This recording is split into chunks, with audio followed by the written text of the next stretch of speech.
प्रत्येक मनुष्याच्या जीवनामध्ये मरण हे आलंच. आणि ज्या प्रकारे मनुष्याचा जन्म झाल्यानंतर सर्वांना आनंद होतो, तर मरणाबद्दल देखील आम्ही जाणून घेणं अतिशय महत्वाचं आहे की बायबल मरणाबद्दल नक्की काय सांगतं. आणि मनुष्याच्या जीवनामध्ये जे मरण आलेलं आहे त्याचं कारण काय. तर पवित्र शास्त्रामध्ये आम्हाला पाहावाच मिळतं, देवाचं वचन आम्हाला अशा प्रकारे सांगतं की आदाम आणि हव्वा हे जे पहिलं कुटुंब होतं, त्यांना परमेश्वराने एक आज्ञा दिली.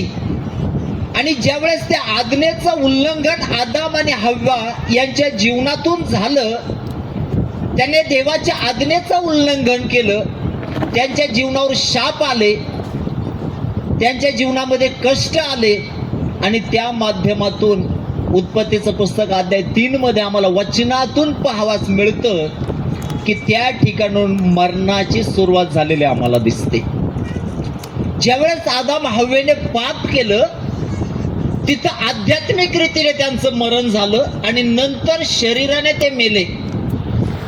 पवित्र शास्त्रामध्ये ज्यावेळेस आम्ही जुन्या कराराचा अभ्यास करतो, त्यावेळेस देवाच्या वचनामध्ये आम्हाला पाहावास मिळतं, काही जणांचे उदाहरणं त्या ठिकाणी असे दाखवले गेलेले आहेत की ते मरणातून जिवंत झाले.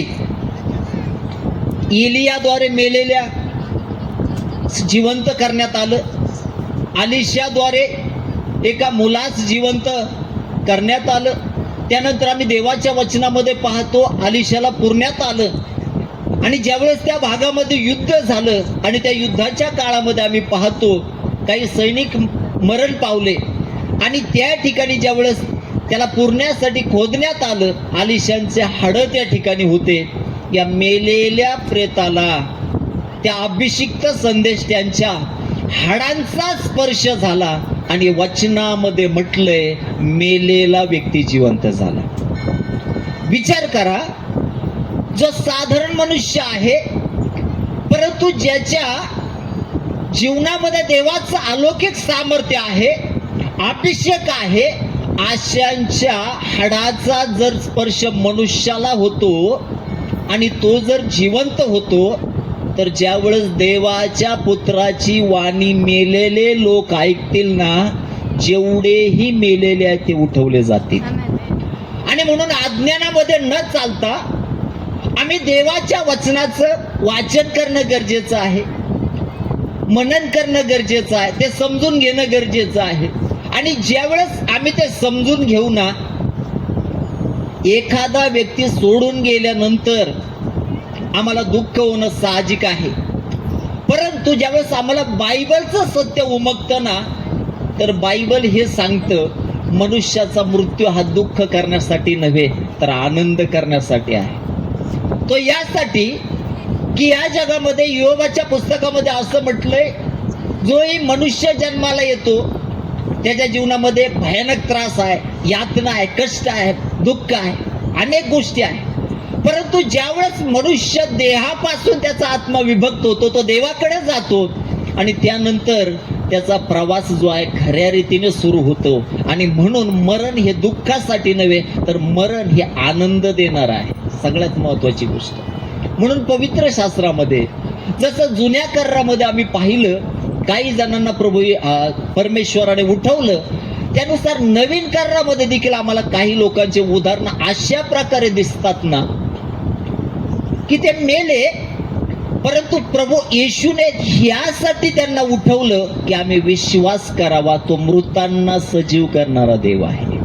टाळी वाजून त्या देवाला धन्यवाद देऊया यासाठी की देवाच्या वचनामध्ये म्हटलंय तो मृतांना सजीव करणारा देव आहे. मत्तई शुभवर्तमान अध्याय 9 मध्ये याईरची कन्या हिचं उदाहरण दिलंय. आणि देवाच्या वचनामध्ये म्हटलंय ज्यावेळेस ती मरण पावली, तिचा बाप येशूकडे आला आणि आल्यानंतर त्याने विनंती केली, आपण येऊन आपला हात तिच्या मस्तकावर ठेवा म्हणजे ती जिवंत होईल किंवा बरी होईल. असंच बायबलमध्ये लिहिलंय ना. येशू गेला आणि असं म्हटलंय तिथे रडणारे लोक होते, पावा वजावणारे लोक होते. आणि ज्यावेळेस येशू म्हटलं ती झोपेत आहे, मुलगी कशात आहे? मुलगी कशामध्ये आहे? ज्यावेळेस पालक लोक म्हणतात ना, मयत विधीच्या वेळेला अमुक बंधू ख्रिस्तामध्ये झोपी गेले, ते झोपेत आहेत. काही जणांना हसू येतं, साहजिक आहे त्यांना हसू येणं, कारण त्यांना शास्त्र समजत नाही आणि देवाचं सामर्थ्य काय आहे हे न ओळखल्यामुळे देवावर त्यांच्या मनामध्ये शंका असते आणि म्हणून त्यांना त्या गोष्टीचं हसू येतं. वचनामध्ये म्हटलंय प्रभू येशू ख्रिस्ताने जेवढेही आतमध्ये होते त्यांना बाहेर काढलं आणि मुलीला फक्त म्हटलं, मुली उठ. आणि वचन सांगतं, मेलेली मुलगी मृतातून जिवंत झाली. Hallelujah, hallelujah. त्याने अपेक्षा केली, त्याच्यामध्ये विश्वासाचा स्तर तेवढ्या वरच्या लेवलचा होता आणि त्याच्या विश्वासानुसार त्याला प्राप्त झालं.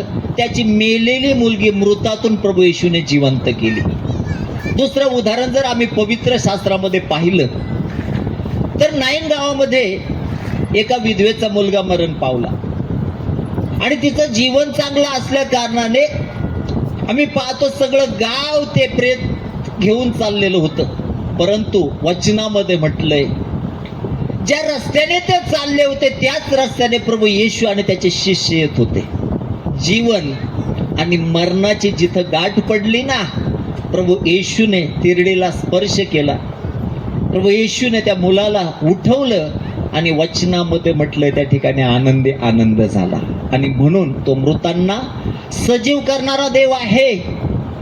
त्यानंतर जर आम्ही पाहिलं तो योहान शुभवर्तमान अध्याय 11 मध्ये आम्हाला पाहावास मिळतं, लाजर मरण पावला.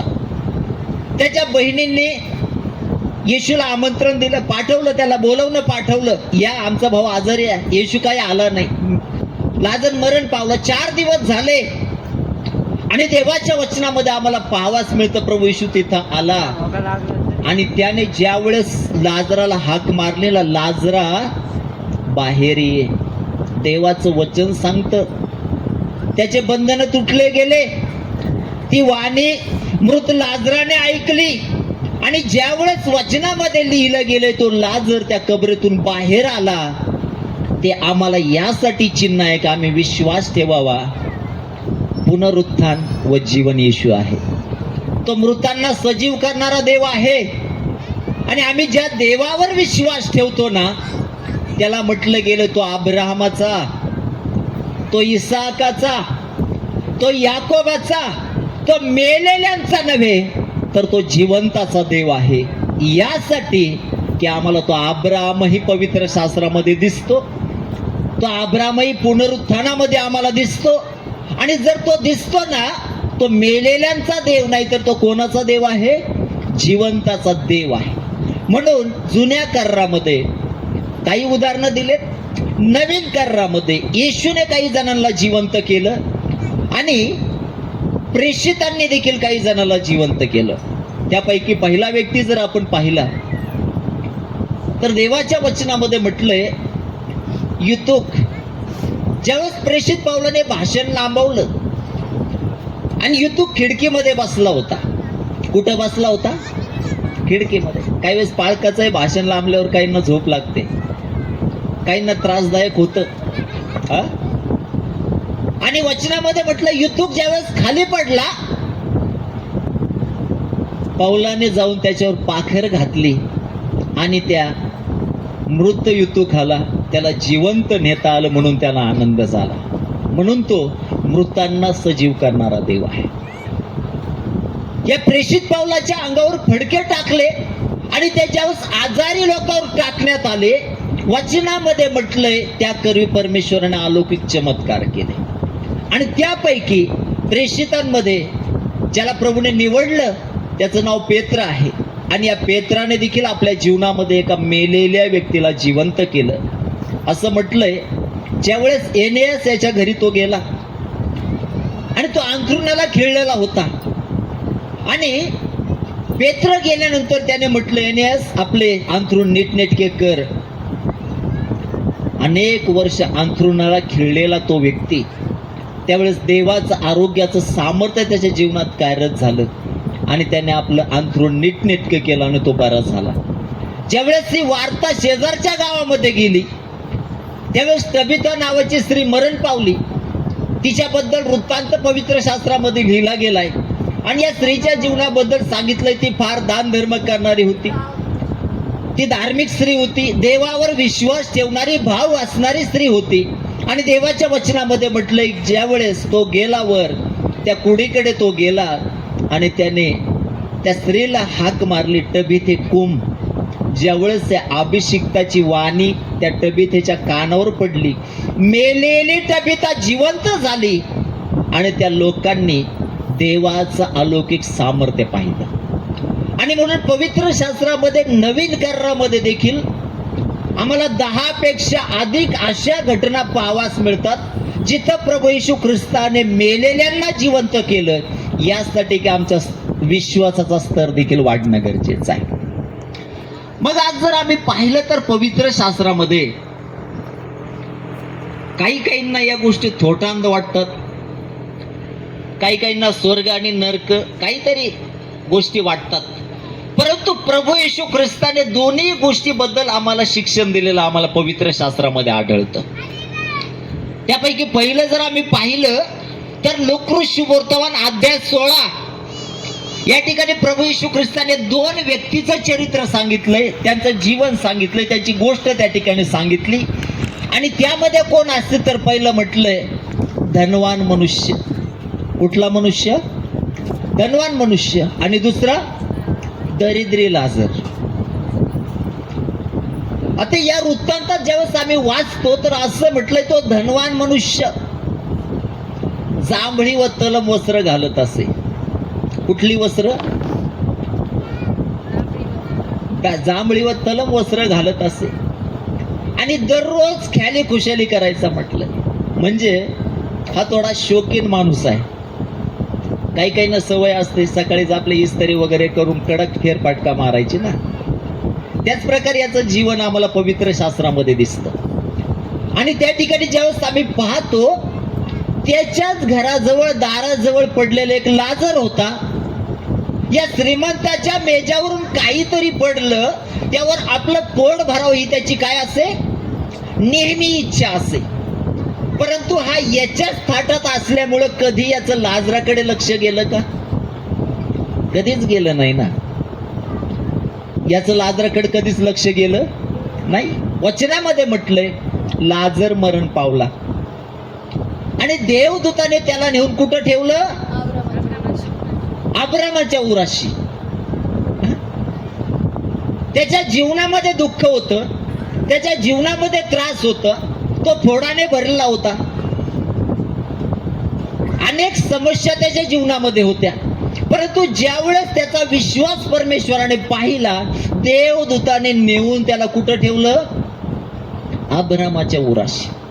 असं म्हटलंय श्रीमंत देखील काय झाला?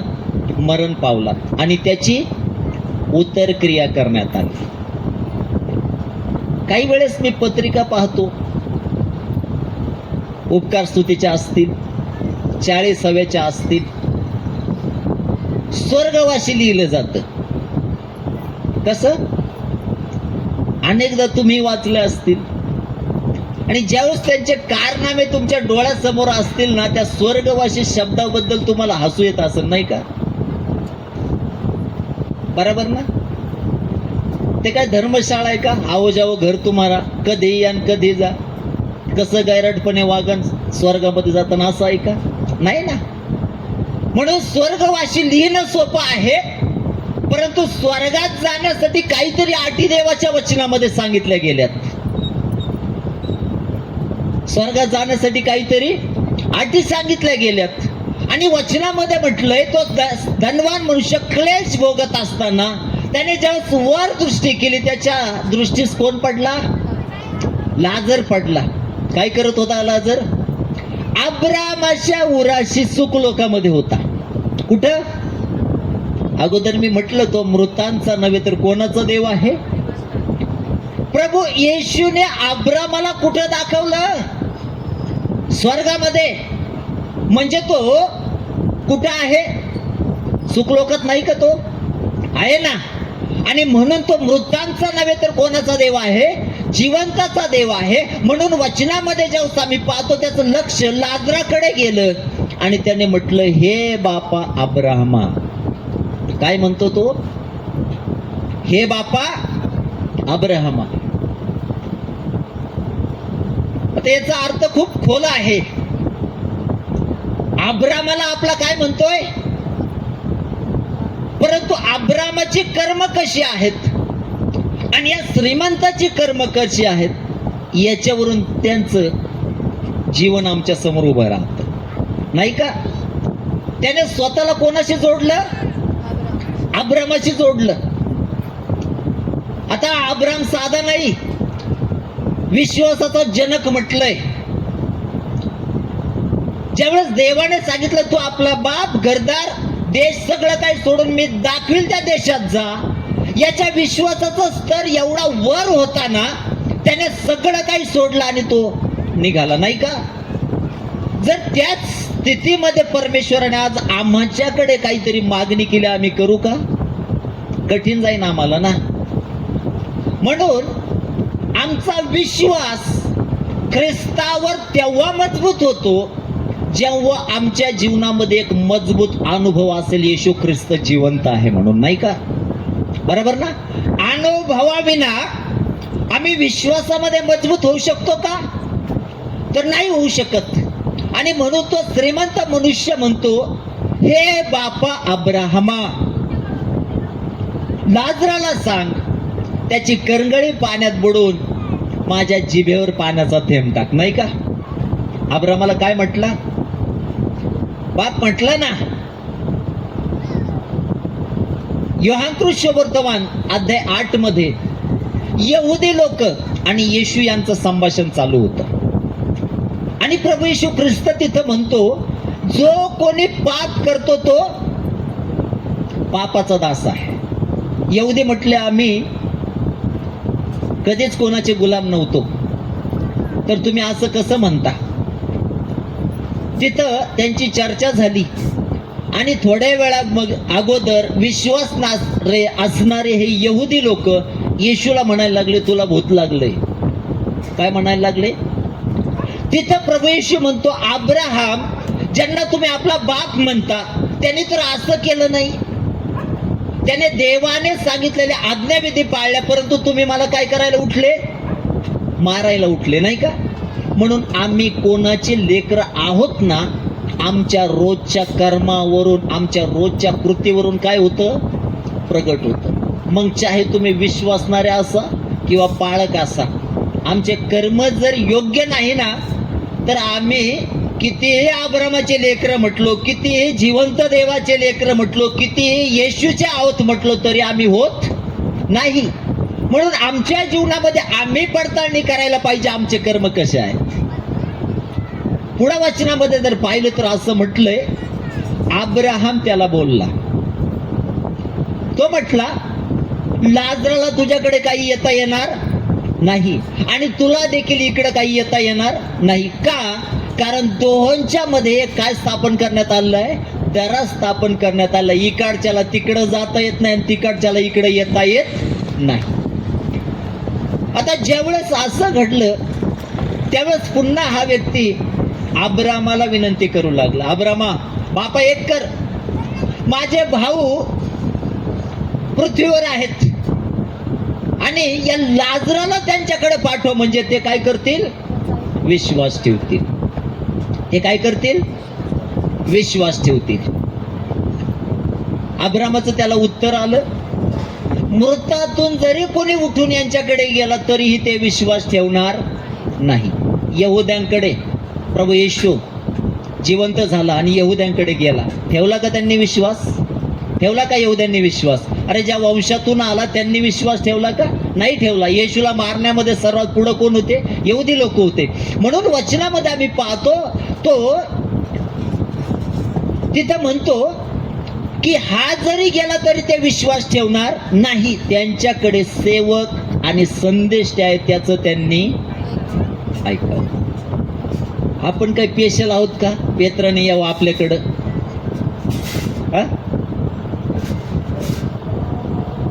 देव येऊ शकतो, परंतु आमची भक्ती तशीच असायला पाहिजे. आमची तहान देखील कशी असायला पाहिजे, त्याच प्रकारची असायला पाहिजे. या वचनामध्ये जर आम्ही पाहिलं, या धनवानाच्या आणि लाजराच्या या गोष्टीमध्ये आम्हाला पाहावयास मिळतं, अब्राहमाने कोणाला पाठवलं का त्याच्याकडे? नाही. आज देखील इथं जेवढेही बसलेले आहेत आणि जेवढ्यांच्या कानावर हा आवाज येत आहे ना, तुमच्याकडे देखील कोणी विशिष्ट येणार नाही. परंतु आज तुम्हाला आपल्या जीवनाचं अवलोकन करणं गरजेचं आहे. काही काळापूर्वी परिस्थिती अशी होती, युद्ध होईल युद्ध होईल, कोणालाच वाटत नव्हतं. परंतु आत्ताच्या काळामध्ये फक्त महिनाभर सुद्धा युद्ध नाही झालं, जगाची परिस्थिती काय झाली, जगाची जाऊ द्या, आपल्या राष्ट्राची परिस्थिती काय आहे, बरोबर ना? आणि पुढं वचनामध्ये म्हटलंय, राष्ट्रावर राष्ट्र उठेल, राज्यावर काय होईल, राज्य उठेल. त्यावेळेस काय परिस्थिती असेल? अनेकदा आम्हाला परिस्थितीचं गांभीर्य नसतं, परंतु जसं आम्ही ऋतू बदलल्यानंतर आम्ही आकाश पाहून समजतो कुठला ऋतू आहे, काय होणार आहे. त्यानुसार या जगाची चिन्हे पाहून देखील आम्ही समजून घ्यायला पाहिजे. आज आम्हाला पश्चातापाची गरज आहे. आणि पश्चाताप जोपर्यंत आम्ही करत नाही ना, हे जे कर्मकांड आम्ही करतो त्याच्याद्वारे आमचं तारण कधीच होऊ शकत नाही. पश्चाताप मनुष्याला देवाशी जोडतो आणि ज्यावेळेस त्याला खरी देवाची ओळख होते त्यावेळेस त्याचा खरा विश्वास त्या जिवंत देवावर राहतो.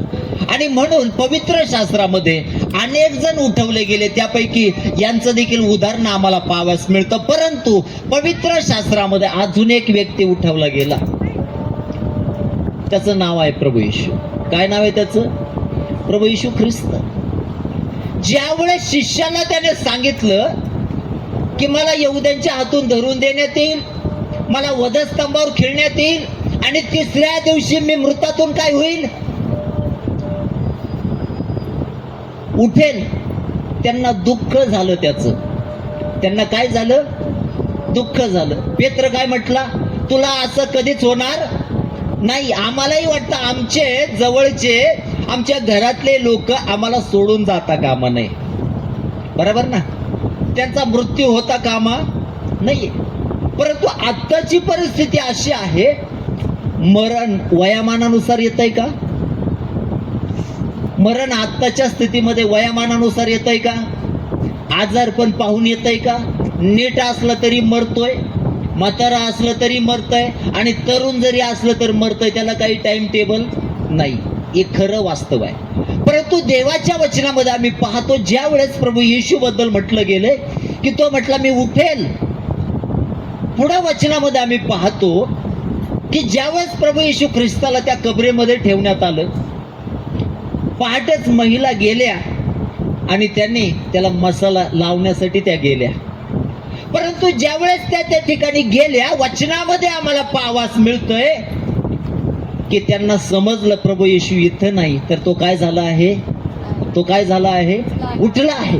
आणि देवाच्या वचनामध्ये आम्ही पाहतो त्याने त्या स्त्रियांना दर्शन दिलं, नंतर पेत्राला दर्शन दिलं, नंतर देवाच्या वचनामध्ये पाहतो ज्यावेळेस त्याला वर घेण्यात आलं, सर्व प्रेषितांना, अनेक लोकांना त्याने दर्शन दिलं. हे प्रमाण नाही का त्याच्या जिवंत असण्याचं? आणि जर तो मरणातून जिवंत होणारा परमेश्वर आहे, तो आपल्या सर्वांना जे ख्रिस्तामध्ये झोपे गेलेले आहेत त्यांना देखील हे अभिवचन देतो, जो माझ्यावर विश्वास ठेवतो मेला असला तरी काय होईल, जगेल. हे विश्वासणाऱ्यांसाठी आहे वचन. कोणासाठी? विश्वासणाऱ्यासाठी. आपण विश्वासणारा असावं. आणि पुढे जर आम्ही पाहिलं तेवढ्याच प्रमाणामध्ये तो थांबला नाही. योहानाच्या पुस्तकामध्ये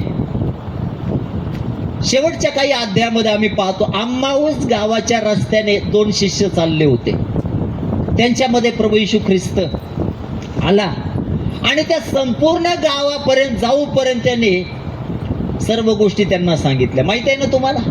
त्याच्यानंतर जर आम्ही पाहिलं तर पवित्र शास्त्रामध्ये अजून एक व्यक्ती, प्रेषितांची कृत्य अध्याय 9 मध्ये आम्हाला पाहावयास मिळतं. प्रेषित पौल, जो अगोदर शौल होता, जो मंडळीचा छळ करणारा होता, जो सेवकांना हाणमार करणारा होता, त्यांना जेलमध्ये टाकणारा होता आणि त्याला एवढा त्रास देणारा व्यक्ती, त्याला ज्यावेळेस त्या गावाच्या रोडवर दर्शन झालं आणि त्याने वाणी देखील ऐकली, त्या दिवशी त्याच्या जीवनाचं परिवर्तन झालं. आजही देव म्हणून अज्ञानात चालणारे लोक कमी नाहीत, परंतु ज्या दिवशी आम्हाला त्या जिवंत देवाची ओळख होईल ना, त्या दिवशी आमच्या जीवनामध्ये खरी शांती, खरा आनंद आणि खरं आमचं तारण किंवा उद्धार आल्या वाचून राहणार नाही. म्हणून देवाच्या वचनामध्ये पुढे जर आम्ही पाहिलं तर असं म्हटलंय, हाच पाऊल ज्यावेळेस करिंथच्या मंडळीला लिहितो,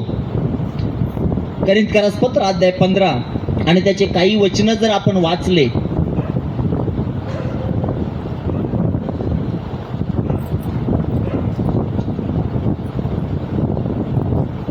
तर त्या ठिकाणी असं म्हटलंय, शास्त्राप्रमाणे ख्रिस्त तुमच्या आमच्या पापाबद्दल मरण पावला, तो पुरला गेला, शास्त्राप्रमाणे तिसऱ्या दिवशी त्याला पुन्हा उठवण्यात आले आणि तो केफाला, मग 12 जणांना दिसला, त्यानंतर तो एकदम 500 पेक्षा अधिक बंधूंना दिसला. त्यातील बहुतेक आजपर्यंत हयात आहेत आणि कित्येक महानिद्रा घेत आहे. आणि जणू काय अकाली जन्मलेला जो मी, तो मलाही सर्वांच्या शेवटी दिसला. म्हणजे प्रभू येशू ख्रिस्ताचं दर्शन हे शौलाचं जीवन पालटणारं झालं. म्हणून आजही आमच्या जीवनामध्ये मरणाबद्दल असणारी भीती, मरणाबद्दल असणारं दुःख आम्ही काढून टाकायला पाहिजे. करिंथच्या पुस्तकामध्ये असेल किंवा थेसलोनिकाच्या पुस्तकामध्ये प्रेषित पौल लिहितो, बंधुजन हो, तुम्ही आजान असावे अशी आमची इच्छा नाही. जगातले लोक ज्या प्रकारे दुःख करतात तसं तुम्ही दुःख करू नये. जे ख्रिस्तामध्ये मरण पावले आहे त्यांना ज्यावेळेस ख्रिस्त येईल त्यावेळेस तो त्यांना आपल्या बरोबर आणेल, असं देवाचं वचन सांगतं. यातून आम्हाला पावास मिळतं. आमचा एक भजन आहे, आमचा मरण हा शेवट नाही. फक्त ऐकायचेत का भजन? भजन फक्त ऐकायचेत का? असेच लिहिलेत का ते? कारण आहे ना त्याला, शास्त्राचा आधार आहे त्याला. आणि म्हणून देवाच्या वचनामध्ये आता मूळ विषयाकडे येऊया. आंटीला 1 वर्ष झालं आणि पवित्र शास्त्रामध्ये अनेकांचे उदाहरण आम्ही पाहतो, ज्यांचं आध्यात्मिक जीवन होतं, ज्यांचा देवावर विश्वास होता, जे देवाच्या दृष्टीने नीतिमान होते, जे धार्मिकतेमध्ये चालणारे होते, ज्यांच्या जीवनामध्ये देवाचं भय होतं, त्यांना परमेश्वराने आपल्या जवळ नेलं. बरोबर आहे ना? पवित्र शास्त्रामध्ये नरकाचं देखील उदाहरण आहे. ज्यावेळेस कोरहाने बंड केलं, कोरह, अभिराम, 3 जण, त्यांचे कुटुंब, भूमी फाकली आणि वचनामध्ये म्हटलंय त्यांचं संपूर्ण कुटुंब अधोलोकात उतरलं गेलं. यावरून आमच्या जीवनामध्ये आम्हाला हे शिकवायला मिळतं, जोपर्यंत आम्ही देवाच्या आज्ञेमध्ये चालत नाही, देवाच्या भयामध्ये चालत नाही, पत्रिकावर किती छापलं स्वर्गवासी ते स्वर्गात जाऊ शकत नाही. काही काहींनी गबरेवर आपण क्रॉस लावतो हा एक भाग झाला, परंतु अनेक ठिकाणी मी पाहिलं लोकांनी घरासमोर क्रॉस लावले. आता घरासमोर क्रॉस लावल्याने काय त्यावेळेस ज्यावेळेस प्रभू येईल त्यांना नेणार आहे का जीवन? जर धार्मिक नसेल तर नाही नेणार. म्हणून आंटीच्या जीवनाबद्दल जर आपण पाहिलं, काही वर्ष या कुटुंबाशी आमचा संबंध आला आणि आंटीच्या जीवनामध्ये ज्यावेळेस आम्ही अवलोकन करतो ना, आंटी शक्यतो एकही रविवार त्या मिस करत नव्हत्या. एवढा दृढ विश्वास त्यांचा कोणावर होता? देवावर होता. ज्यावेळेस भक्ती संपली जायची त्यावेळेस ते आपले बायबल उच्चारणार आणि लगेच कुठे निघणार? घरी निघणार. कोणाशी गप्पा वगैरे मारणं त्यांच्या जीवनात नव्हतं. आंटीच्या जीवनाबद्दल अजून एक गोष्ट जर पाहिली, त्या चर्च सुरू होण्याच्या अगोदर येऊन बसायच्या चर्चमध्ये आणि प्रार्थना करत बसायच्या. आणि त्यांच्या प्रार्थनेचा प्रतिफळ जर आम्ही पाहिलं तर आल्यानंतर त्यांना आपल्या लेकरा बाळाची, आपल्या कुटुंबाची एवढी चिंता असायची, काळजी असायची ना, नेहमी म्हणायच्या, पास्टर माझ्या मुलांसाठी प्रार्थना करा. काय असायचं विषय? माझ्या मुलांसाठी काय करा? प्रार्थना करा. त्यामध्ये अजून एक महत्वाची गोष्ट, माझ्या मुलाला वडिलांच्या जागी नोकरी लागावी त्याच्यासाठी काय करा? प्रार्थना करा. कंटिन्यू मंडळी प्रार्थना करायची, आम्ही प्रार्थना करायचो.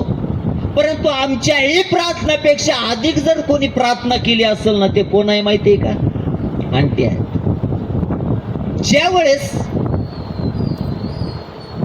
आम्ही इकडं तिकडं सेवेला जायचो, एक दिवस आल्या म्हणे, पास्टर टू व्हीलरवर तुम्ही सेवेला जाता, आपली फोर व्हीलर गाडी आहे, जर सेवेला उपयोगी नाही आली तर काय उपयोग आहे त्याचा? एक देवाच्या कार्याप्रती किती मोठं मन त्यांच्या मध्ये प्रभूने ठेवलं. मी नेत नव्हतो, त्याचं कारण आहे कुठं गाडी धडकली, काही झालं, डोक्याला वैताग नको, त्यांच्या नको, आणि आपला खर्च पेलवणार नाही म्हणून मी नेत नव्हतो. परंतु एक चांगला मन सेवेसाठी त्यांना प्रभूने दिलं. ज्या वेळेस आजारी पडल्या, हॉस्पिटलमध्ये होत्या, तुषार ब्रदरने कॉल केला, मी हॉस्पिटलमध्ये गेलो. ज्यावेळेस त्यांच्यासाठी मी प्रार्थना केली, त्यांचं शरीर मला गार वाटलं आणि आत्म्यामध्ये मला फील झाला, आंटी जगू शकत नाही. मी तिथून पाठीमागे आलो. परंतु यातून मला एकच गोष्ट सांगायची, या स्त्रीच्या जीवनामध्ये, देवाच्या सेविकेच्या जीवनामध्ये, तिच्या जीवनभर तिने ख्रिस्तावर विश्वास ठेवला आणि मरायच्या शेवटच्या क्षणापर्यंत त्यांच्या मुखामध्ये येशूचं नाव होतं. नाही का? मोलाची गोष्ट नाही का? म्हणे नाही भाऊ, म्हणे देवा मला पाहू. काही काही ठिकाणी मी जातो आणि लोकांची अपेक्षा असते, मनुष्य मरण पावला म्हणजे त्याला चर्चमध्ये न्यावं. कुठं न्यावं? मनुष्य मरण पावलं म्हणजे त्याला कुठं न्यावं? काही काहींची परिस्थिती तर अशी आहे, त्यांनी जीवनभर चर्चकडे पायच त्यांचे गेले नाहीत. मग काय शेवटी इच्छा आहे का घरच्यांची? आशा नाही गेला तर आशा घेऊन जायचं त्याला काय? त्याला चर्चमध्ये नेऊन काय होणार आहे का? जोपर्यंत त्याने काही ऐकायचंय तोपर्यंत त्याचे पावलं कधी वळालेच नाही तिकडं. बरोबर ना? प्रपंचामध्ये न जाणे काय त्याला काही अलाउड होतं? वर जाताना काहीतरी पैसे तुला न्यायची सोय आहे, सोनं नाणं न्यायची सोय आहे. जीवनभर कुत्र्यासारखा धावतच राहिला, कधी पोटाला खाल्लं नाही. रविवारी कामावर, इतर वेळी कधी भक्तीला गेला तिथेही म्हणणार आवरून घ्या पाळक साहेब, लग्नात गेला तिथेही त्याला घाई, लवकर घ्या आवरून. अरे कुठं जायचंय तुला? जा ना, तू जरी गेला तर लग्न लागन बाबा. बरोबर ना? अरे जो जीवनभर चर्चला गेलाच नाही त्याला जर किती लोकांनी नेलं तर काय फायदा आहे का त्याला? म्हणून जोपर्यंत नागपुड्यात श्वास आहे ना, आमचे पावलं चर्चकडे वळणं गरजेचं आहे प्रियांनो. आणि जर चर्चकडे वळाले नाही ना, तर जसेही लेकरं वाढले जातात ना वयाने, जोपर्यंत ते लहान असतात तोपर्यंत आनंद वाटतो. परंतु ज्यावेळेस ते मोठाले होतात ना, ते नीट येत नाही, झुलत येतात. नंतर रस्ता कमी पडतो त्यांना. नंतर विनंती पास्टरांकडे येते, पाळक साहेब तू लय झुलायला लागला, त्यासाठी काय करा? प्रार्थना करा. पाळक करतो, पाळकाचं काम आहे ते. अरे परंतु जर तुझे पावलं कंटिन्यू देवाच्या सानिध्यात गेले असते, आपल्या लेकरांना जसं त्याबद्दल प्रेषित पाऊल लिहितो, तुझी आजी, हिच्यापासून तो विश्वास तुझ्या आईकडे आला, तुझ्या आईकडून आलेला विश्वास तुझ्याकडे आला. जर वाढ वडिलापासून तो विश्वास त्यांच्यामध्ये आला, त्या कारणाने जर तिमोथेसारखं लेकरू निवडलं, तर आमचे लेकरं व्यसनातून बाहेर नकोत का? लहान लहान लेकरं बाटल्या घेऊन फिरतात. दुःख वाटतं मला सेवक या नात्याने. मागच्या महिन्यामध्ये एक तरुण मुलगा आणला होता, 22-23 वर्ष वय, 22-23 वर्ष. मरायचं वय आहे का? डॉक्टर म्हटलं आज जगू शकत नाही का? पोरीच वडीत होता, तो जगणार आहे का? सुट्टा विषय. आणि म्हणून चांगलं ऐकायला आम्हाला देवाच्या सानिध्यात मिळेल, म्हणून आम्ही वेळ देवाच्या सानिध्यात देणं गरजेचं आहे. म्हणून वचनामध्ये आम्ही पाहतो की अनेकदा आम्हाला गांभीर्य नसतं या गोष्टीचं. काही काही लोकांना फक्त विधी कधी आठवतात माहिती आहे का?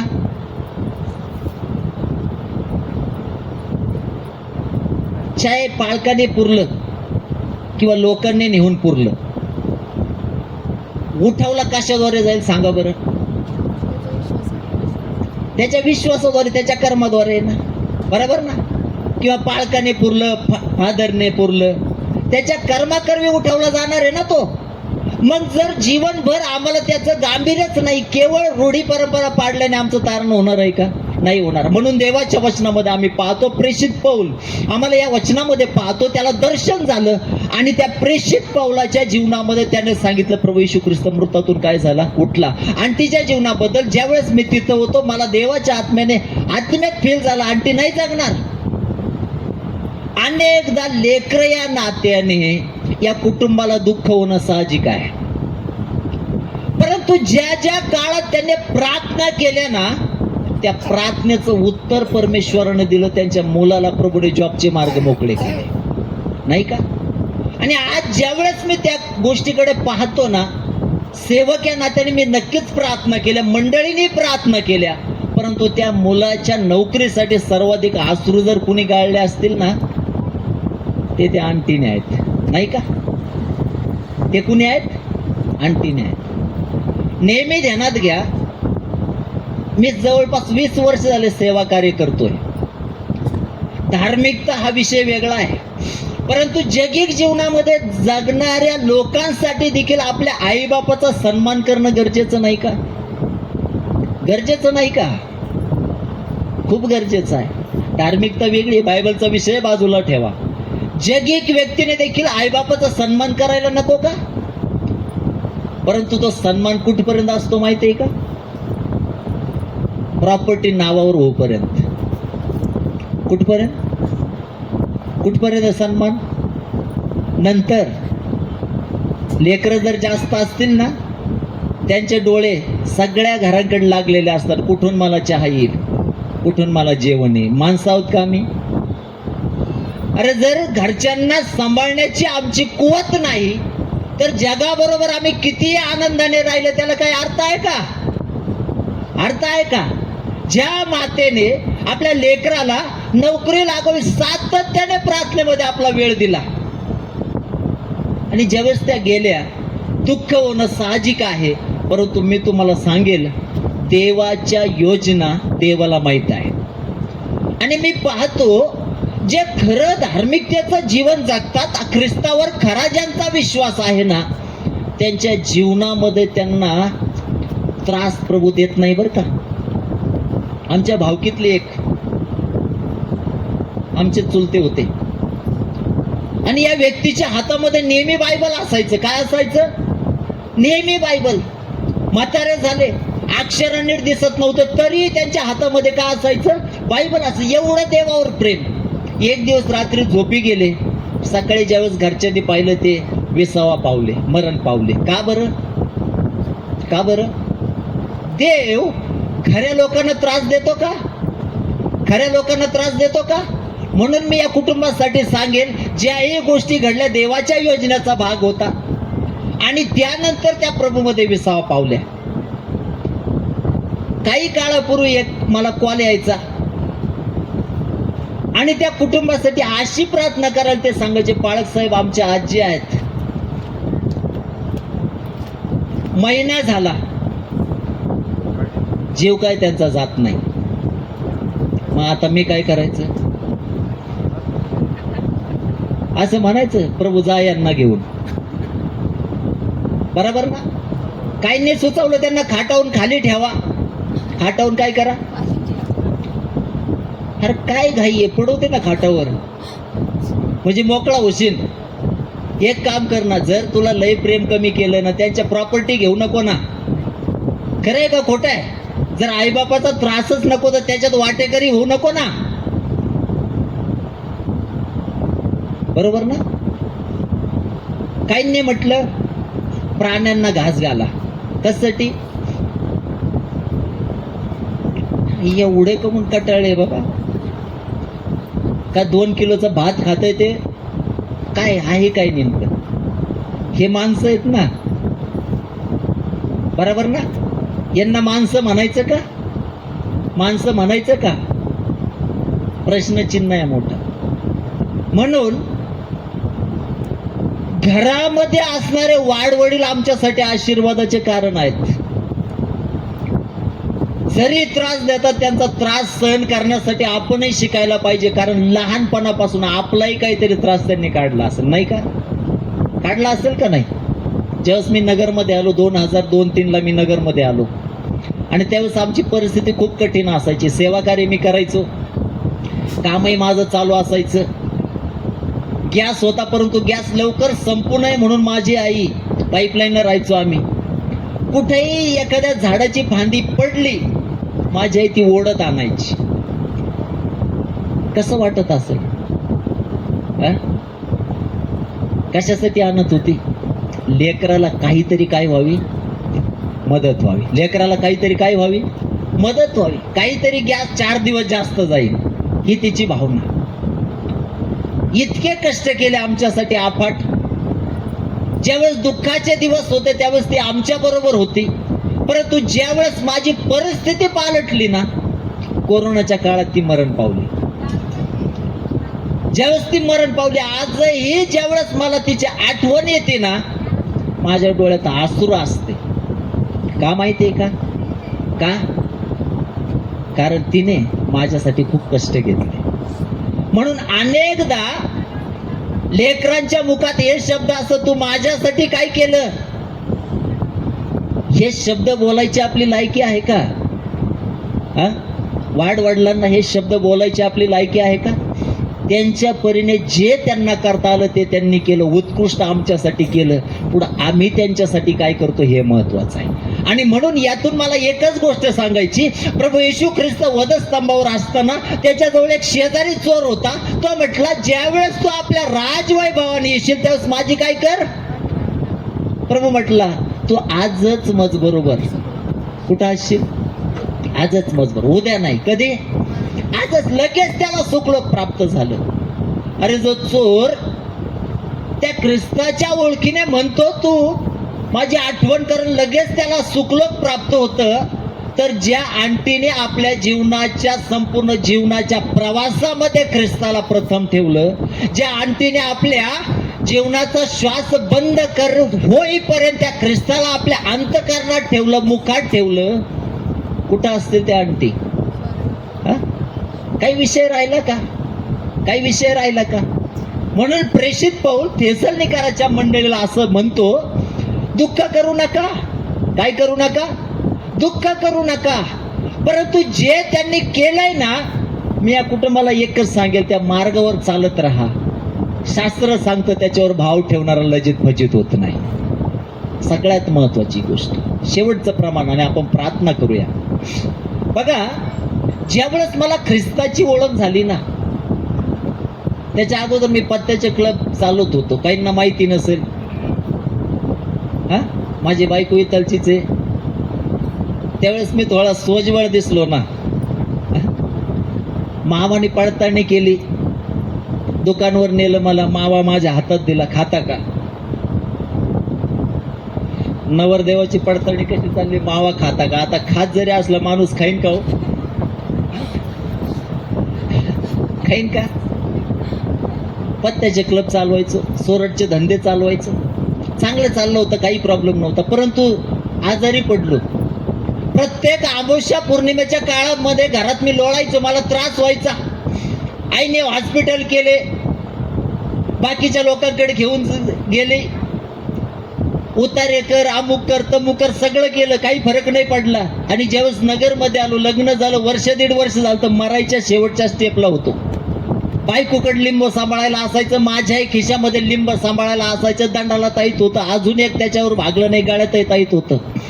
आणि ज्यावेळेस त्या ठिकाणी मी राहायचो, चालवत नव्हतं, मला इतका भयानक त्रास होता. घरच्यांनी आशा सोडली, मीही आशा सोडली, मी जगन म्हणून. परंतु ज्यावेळेस मी टीव्ही सेंटरला भिंगारदेवी मळ्यात राहत होतो, त्या आंटी प्रार्थनेला जाणार होत्या. जाताना फक्त सकाळी मी एक दिवस घराच्या समोर आलो आणि बसलो, तेवढ्यात येऊन एकच वाक्य बोलल्या, प्रार्थनेला आलो तर बरा होशील. काय मोठी गोष्ट सांगितली का? प्रार्थनेला आलं तर काय होशील? एवढ्याही गोष्टी मी केल्या, मला फरक नाही पडला. मी म्हटलं हिच्या प्रार्थनेने काय होणार आहे? दुसऱ्या दिवशी सकाळी परत आली आणि पुन्हा तेच शब्द रिपीट केले, प्रार्थनेला आला तर काय होशील? बरा होशील. भिंगारमध्ये अशीच सभा चालू होती. मनमाडचे ठोंबरे सेवक त्या सभेमध्ये होते. 2-3 हजार लोक असतील. त्या आंटीने मला स्वतःच्या गाडीमध्ये टाकलं. मी गेलो, मला बसवत नव्हतं. मी भिंतीच्या कडेला टेकून बसलो. गेलो. 10-15 मिनिटं झाली असतील. तेवढ्या देवाच्या सेवकाला देवाच्या आत्म्याने प्रगट केलं. एक तरुण मुलगा आहे, त्याच्याजवळ भारलेल्या वस्तू आहे आणि आज प्रभू येशू तुला स्पर्श करत आहे. ज्यावेळेस ते वाक्य इतक्या लांबून आलं, 40-50 फूट अंतरावर मी बसलेलो होतो, माझ्यावर त्याचा परिणाम झाला. मी लोळायला लागलो. मी त्या ग्राउंडवर लोळत होतो. 5-10 मिनिटं मी लोळत होतो. परंतु ज्यावेळेस त्याच्यातून मी बाहेर आलो ना, मी उठलो, अंग झटकलं, सगळा भुरका फटक झालो होतो. परंतु शरीरामध्ये अनुभव आला, जे त्रास होता ना तो माझ्यातला निघून गेलेला आहे. आणि ज्यावेळेस तो त्रास निघून गेला, उभा राहिलो, कोणी काहीच सांगितलं नाही. त्याच दिवशी दांडाचा ताईत फेकून दिला, गळ्यातला ताईत फेकून दिला, लिंब फिंब जे होते तेवढंही फेकून दिलं. आणि त्या दिवशी विचार केला, अरे इतक्या दिवस त्रासात काढलोय, हा व्यक्ती आला आणि तो बोलला येशू तुला स्पर्श करत आहे. त्या येशूने स्पर्श केला आणि मेलेल्या जीवनाचं सोनं झालं. 20 वर्ष सेवा करत आहे. आजारी पडायची देवाने वेळ येऊ दिली नाही. आणि म्हणून अनेकदा आदांतरी चालण्यामध्ये अर्थ नाही. ख्रिस्त थोतांड आहे का? ख्रिस्त खोटा आहे का? तो जिवंत देव आहे. आणि ख्रिस्ताविना आमच्या जीवनात शांती येऊ शकत नाही. ख्रिस्ताविना सुख भोगणं देखील अशक्य आहे. आणि म्हणून आमच्या जीवनामध्ये, जसं आंटीच्या जीवनाबद्दल मी तुम्हाला सांगितलं, जीवनाच्या सर्व स्थितीमध्ये त्यांनी देवाला प्रथम ठेवलं, तसं आमच्याही जीवनामध्ये आम्ही देवाला प्रथम ठेवणं गरजेचं आहे. पाईपलाईनला राहत होतो आणि एक दिवस असंच कामावर निघालो. अनेकांनी ऐकली असेल कदाचित ही साक्ष. अगोदर 9-9:30ला मी कामाला जायचो. माझ्या पत्नीने नाश्ता आणून दिला. नाश्त्याला सुरुवात करणार तेवढ्यात कदम नावाच्या आंटी एक आमच्या समोर राहत होत्या, समोर घरासमोरच. त्यांनी हाक मारली, अशोक लवकर इकडे माझ्यासाठी प्रार्थना कर. लक्षपूर्वक ऐका, शेवटचं उदाहरण आहे, आपण प्रार्थना करणार आहोत. मी ताट बाजूला सारलं. म्हटलं एवढं अपेक्षेने बोलवलंय, मी ताट बाजूला सारला आणि आंटीकडे प्रार्थना करण्यासाठी गेलो. वयातीत आई. ज्यावेळेस गेलो, प्रार्थनेसाठी डोळे बंद केले, प्रार्थना करायला सुरुवात केली आणि देवाच्या आत्म्याने प्रगट केलं, आंटीचा आज शेवटचा दिवस आहे. आंटीचा आज किती दिवस आहे? शेवटचा दिवस आहे. त्या मरणार आहेत. प्रार्थना कंप्लीट केली. माझी बायको इथं आहे. आल्यानंतर तिला पहिलंच सांगितलं, देवाचा आत्मा सांगतो आज आंटी मरणार आहे. समजलं. घरच्यांना सांगू शकतो का? अडचण आहेत. देव काही गोष्टी प्रगट करतो, परंतु अडचण आहे, नाही सांगू शकत. का नाही सांगू शकत?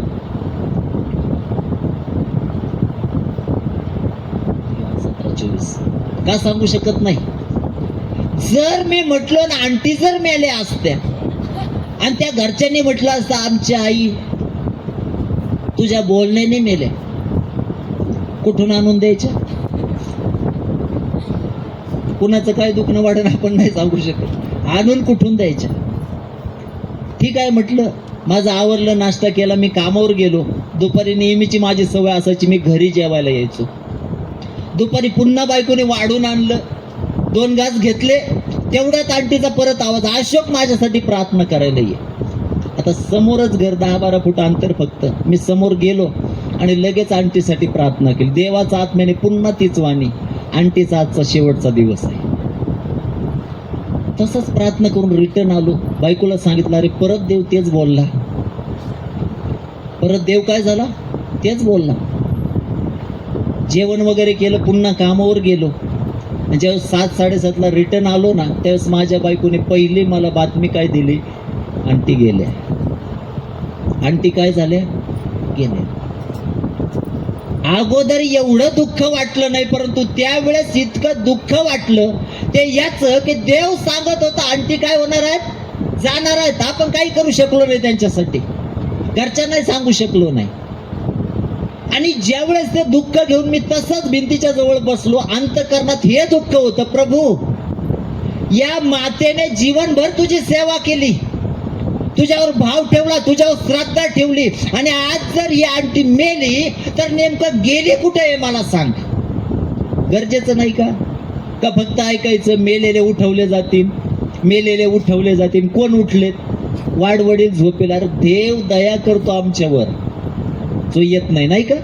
पाप्यांना संधी देत नाही का तो? आणि ज्यावेळेस हे मी मागितलं देवा आंटी कुठे गेल्या सांग, त्यावेळेस स्पष्ट वचनाची पट्टी माझ्या नजरेसमोर देवाने दिली. ते वचन कित्येकदा वाचलं, माझ्या माइंड मध्ये नव्हतं. ते वचन होतं योहान कृष्णवर्तमान अध्याय 17 आणि 24 वचन. वाचा ब्रदर मोठ्याने. या वचनामध्ये म्हटलंय हे माझ्या बापा. ही येशूची प्रार्थना आहे, आणि येशू म्हणतोय हे माझ्या बापा, माझी अशी इच्छा आहे की तू जे मला दिले आहेत त्यांनी जेथे मी आहे तेथे माझ्या जवळ असावे, यासाठी की जे माझे गौरव तू मला दिले आहेत ते त्यांनी पाहावे. नाही का? या वचनातून स्पष्ट देवाने सांगितलं ते आंटी जरी मेल्या त्या कुठं आहेत? प्रभू जवळ. नाही का? अरे ज्या त्या चोराला प्रभू म्हणतो तू आजच माझ बरोबर सुखलोकात असशील. त्या दारिद्र्य लाजराला आम्ही पाहतो अब्रामाच्या उराशी टेकलेला, जो हनोक 300 वर्ष देवाबरोबर चालला. त्या हनोकाला परमेश्वराने नेलं आणि वचनामध्ये म्हटलंय तो देवाला संतोषवित असे. काय करत असे? देवाला आनंद देणारं जीवन जगत असे. जो एलिया ज्याला अग्निरथाद्वारे कुठं नेण्यात आलं? वर नेण्यात आलं. अशा असंख्य उदाहरणं आमच्या डोळ्यासमोर आहे. आणि एवढं असताना आमच्या विश्वासाचा स्तर वर यायला नको का? आणि म्हणून आंटी त्यांच्याबद्दल दुःख करायची गरज नाही, त्यांच्याबद्दल आनंद करा. का माहितीये का? एक चांगलं जीवन जगलंय त्या. कशा जीवन? प्रेषित पौल लिहितो काय म्हणतो माहितीये का? मी चांगली कुस्ती लढलो आहे. कशी? मी धाव संपवली आहे. मी विश्वास काय केलाय? आज आपण विश्वासणारे आहोत. मरणाच्या शेवटच्या समयापर्यंत विश्वासणारे राहू याची काय गॅरंटी आहे? आज मी पाळक म्हणून बोलत आहे इथं. उद्या योबा सारखे गळवे जर मला आले, जर प्रभूची सोडायची वेळ आली तर काय सांगू शकतो आपण? बरोबर आहे ना? म्हणून जीवनाच्या शेवटच्या क्षणापर्यंत देवावर विश्वास ठेवणार जर असेल तरच आम्ही स्वर्गामध्ये असणार, नाही का? नाही तर किती पत्रिका सजवल्या त्याने काही होत नाही. म्हणून वरील जीवन न सजवता आंतरिक जीवन साजवा, जे आम्हाला परमेश्वराकडे घेऊन जाईल. आणि म्हणून या निमित्तानं सांगायचं तात्पर्य एकच, आणि ते एक चांगल्या जीवन जगल्या. आणि देवाच्या वचनामध्ये जसं असंख्य उदाहरणं आम्हाला दिसतात ते प्रभू जवळ आहे, सुखलोकात आहे. तर आंटी कुठं आहेत? आज देवाजवळ आहे. मग जर त्या आज त्यांच्या जीवनाचा प्रवास पूर्ण करून देवाजवळ आहे तर आम्हाला बाकीचं काय शिकायची गरज आहे? त्यांच्या जीवनाचं अवलोकन करून जरी आम्ही चाललो तर आमचं कल्याण परमेश्वर नाही करणार का? आणि म्हणून अजून एक महत्वाची गोष्ट, अनेकदा आम्ही आईबाप वाडवडील यांच्याकडे काय करतो? दुर्लक्ष करतो. काय अपेक्षा असते बरं? वयातीत लोकांची काय अपेक्षा असते? लेकरांनी कसं बोलावं त्यांच्याशी? थोडं प्रेमाने बोलावं. कसं बोलावं? प्रेमाने बोलावं, एवढीच अपेक्षा असते. असं कुठल्या वाडवडिलांनी केलंय का? लेकरांनी झिटकारलं, त्यांनी म्हटलं एक काम कर, माझी सगळी प्रॉपर्टी मी कोणाला तरी देऊन टाकतो. अरे त्याही कृतीतून त्यांचं प्रेम आम्हाला दिसतं, नाही का? आणि जर तेवढं प्रेम जर आम्हाला दिसतं ना, आम्ही वचनामध्ये ज्या प्रकारे म्हटलंय आईबापाचा सन्मान कर म्हणजे तुला काय मिळेल? काय? दीर्घायुष्य मिळेल. आणि जर तसं नाही केलं तर येता जाताना कुठंतरी गाडी खाली जाशील आणि लवकरच यार वेळेस तुझा 10वा 40वा नाही तर काहीतरी होईल. रियालिटी. आणि आई बापाचा जर सन्मान कराल तर तुला काय होईल? दीर्घ आयुष्य मिळेल आणि तुझं काय होईल? कल्याण होईल. म्हणजे आमचं कल्याण कोणाच्या हातामध्ये आहे? आता तुम्हाला मी सांगून ठेवलंय, उद्यापासून वेळेला चहा आणि वेळेला जेवण गेलं पाहिजे. ती कृती जरी कोणी पाहत नाही, कोण पाहतं? परमेश्वर. म्हणून या दिवसामध्ये देवबाप सर्वांना या वचनातून आशीर्वादित करू. विश्वासामध्ये मजबूत राहा. आणि कठीण दिवस आहेत. अनेकांना मंडळी चर्चाचं गांभीर्य नाही. आपल्या लेकरांना मंडळात पाठवा, आपल्या लेकरांना संडे स्कूलला पाठवा, आपल्या लेकरांना देवाच्या वचनामध्ये वाढवण्यासाठी शिकवा. आणि कामाला जास्त महत्त्व देण्याऐवजी जर देवाला अधिक महत्त्व दिलं ना, आमचे कुटुंब नक्कीच अधिक आशीर्वादित असतील. देवबाप या वचनातून सर्वांना आशीर्वादित करू. क्षणभर डोळे बंद करूया.